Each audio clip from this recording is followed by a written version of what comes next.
this is David McKenzie again from Daily Magic Games. The production proof for the Siege of Valeria has come in for the campaign expansion. Came in late today, so as promised, I'm here to do the unboxing, as it were, and check the proof out. Here's the, let's see there. Here's the box. It's a oversized, large tuck box that holds everything in there. And I'm prepared this time with a knife so I can slice things open. And we have this in English and in German. German will go through, of course, the Schwerkraft Verlag.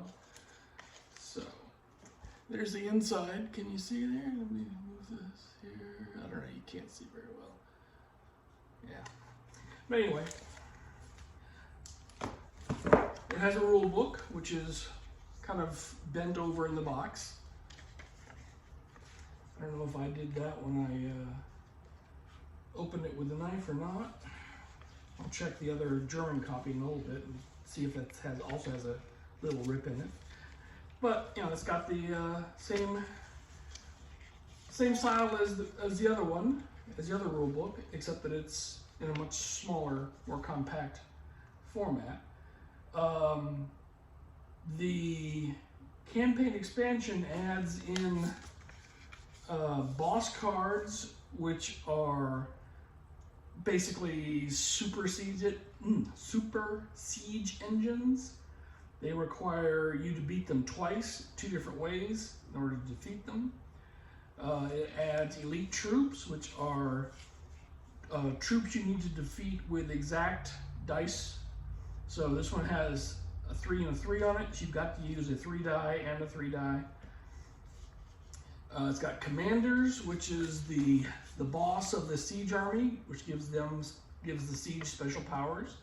You got dukes, which are your persona in the game and gives you some special powers.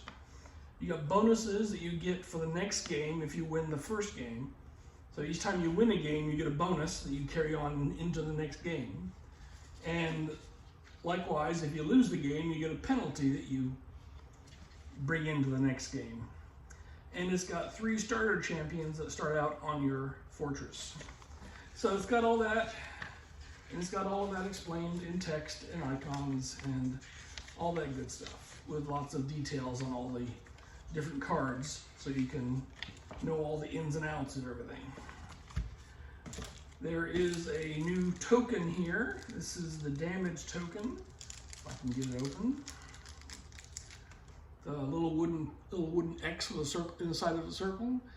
So the first time you attack a boss card, you put this on the attack type that you've defeated, and that leaves the other attack type that you have to defeat still. These square cards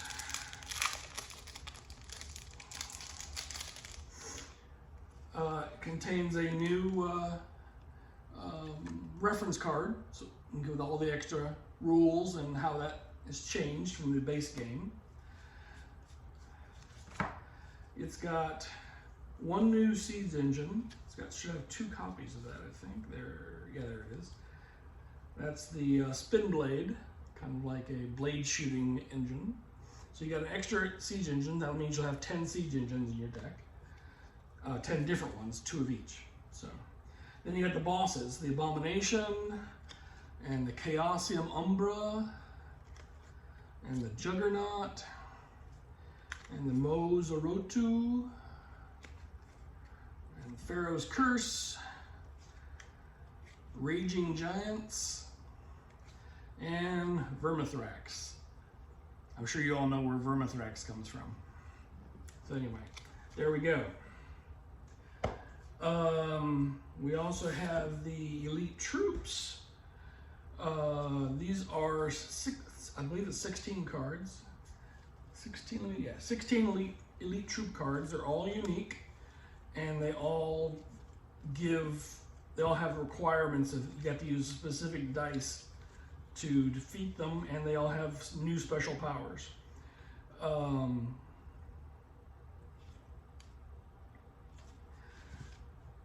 The printing looks fine. It looks nice and pretty and clear and crisp, and I'm very happy with that. Yeah, definitely. So those look good. So a certain number of those will be shuffled into your troop deck at the beginning of each of your games. So you're gonna probably only see 4 or 5 in each game. So you're gonna take a while before you go through all of them to see them all. This other deck here, find the rip tab here.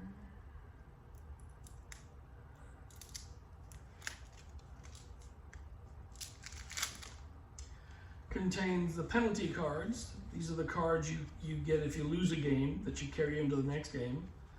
It'll hinder you in some fashion for your next game.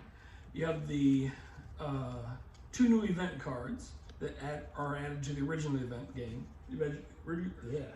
To the original cards in the base game.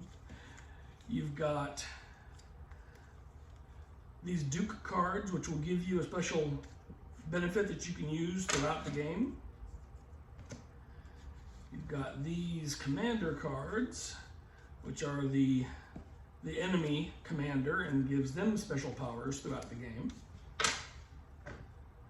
And you've got your starting champions, which are these 3, the Archer and the Guard and the Builder. And you got 2 new regular champions, the Wardsmith Sagen and the Spymaster Tay. So you have more, again, more of what you've gotten used to in the base game. And finally, you have the bonuses. These are the things you get when you win one game. You carry the bonus into the next game to affect your play there, and they're all looking good. The printing is fine. All of these cards have the little star icon in the corner. Again, I don't know if you can see that. Hard to shift my hand around. Anyway, they all have a star icon so that you can separate them out from the original game components. Even the square cards have those. So try to make it as easy as possible. So that's it. Everything looks fine, and we will give the printer the okay to do the final assembly on everything. Thanks very much. This has been Siege of Valeria campaign expansion by Glenn Flaherty.